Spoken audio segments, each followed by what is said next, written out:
ఇప్పటివరకు హిందూ దాంట్లో కావచ్చు, లేదంటే ముస్లిమ్స్ కావచ్చు, క్రిస్టియానిటీ కావచ్చు, ఇక్కడ ముస్లిమ్స్ ఎప్పుడు ఎక్కడ వ్యతిరేకత చూపియదు. ఒక కంపారిజన్, మీరు ఇంతకుముందు అన్న వర్డ్ నాకు బాగా క్లారిటీ అర్థమైంది. మీరన్నది కూడా ఒక విధంగా థింక్ చేస్తే కరెక్ట్ కావచ్చు.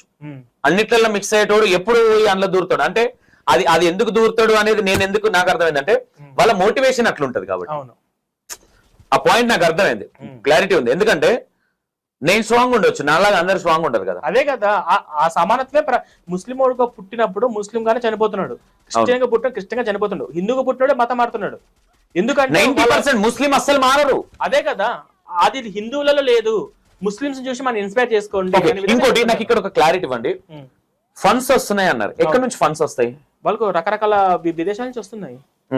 వాళ్ళకు ఫండ్స్ అంటే మినిమం ఒక చర్చ్ కి ఎంత వస్తుంది పర్ మంత్? అంటే వాళ్ళు చేసే మత మార్పులను బట్టి, అక్కడ ఉన్న జనాభాలను బట్టి చర్చిలు ఎంతమంది ఉన్నారు, ఎంతమందిని మలిపిన ఇటు. ఎస్